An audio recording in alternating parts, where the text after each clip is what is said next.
اینجا روایتگر است. امروز قصه ولایتی را میگوییم که قلب افغانستان نام گرفته. ولایت کابل، جایی که زمستانهایش سرد و سخت اند و تابستانهایش گرم و آفتابی. این ولایت نه فقط پایتخت بلکه خانه تاریخ است. از باغ بابر تا مسجد شاه 2 شمشیره، از پلها و بازارها تا کوچه هایی که هنوز نفس میکشند. در ولایت کابل مردم از قومها و زبانهای گوناگون زندگی میکنند.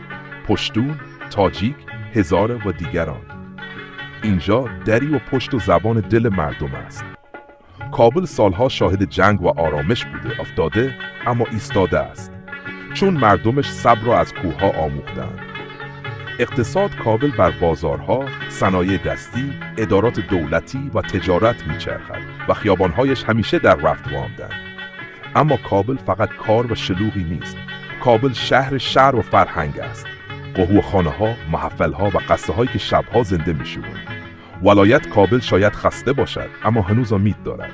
و این قصه کوتاهی بود از ولایتی که قلب یک کشور است. من روایتگر بودم و این روایت کابل.